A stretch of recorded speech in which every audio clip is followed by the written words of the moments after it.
ఓం గం గణపతియే నమః. ఓం శ్రీ మాత్రే నమః. అందరికీ నమస్కారం అండి. ముందుగా మీ అందరికీ శ్రీ పరాభవనామ సంవత్సర శుభాకాంక్షలు. ముందుగా మనం మేషరాశి యొక్క ఫలితాలను గమనించినట్టయితే గురువు యొక్క సంచారం 4, 5 స్థానాల్లో ఉంది కనుక వీరికి ఇంట్లో వృధా ఖర్చులనేవి పెరుగుతాయి. ధనం ఎందుకు ఖర్చు అవుతుందో తెలియని పరిస్థితి ఉంటుంది. ఈ టైంలో ఎవరైనా కన్‌స్ట్రక్షన్ అనేది మొదలుపెడితే ఎస్టిమేషన్ ఏసిన దానికన్నా చాలా ఎక్కువ డబ్బులు పే చేయవలసొస్తుంది.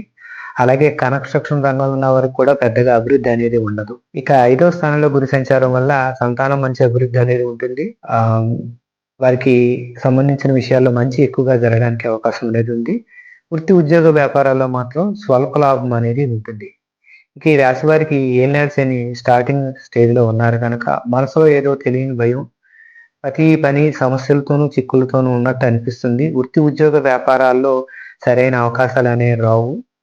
ఈ 2026 అక్టోబర్ నుంచి 2026 డిసెంబర్ వరకు ఈ సమస్యలు మరింత పెరగడానికి అవకాశం ఉంది. ఎందుకంటే శని భగవానుడు వక్రీకరించడం వల్ల.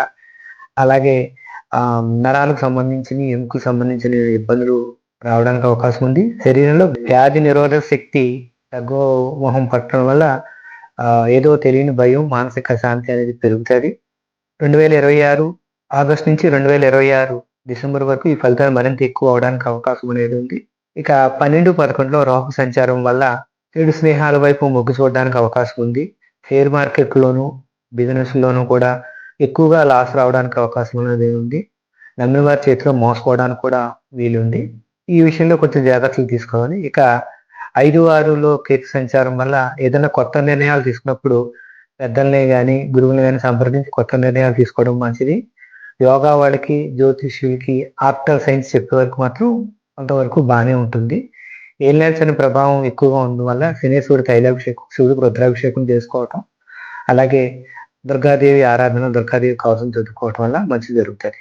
మీకు ఈ వీడియో నచ్చినట్టయితే లైక్ చేయండి, షేర్ చేయండి, సబ్స్క్రైబ్ చేయండి. మీ శ్రీ సూర్యప్రకాష్ ఆస్ట్రాలజర్, విశాఖపట్నం. ధన్యవాదములు. నమస్తే.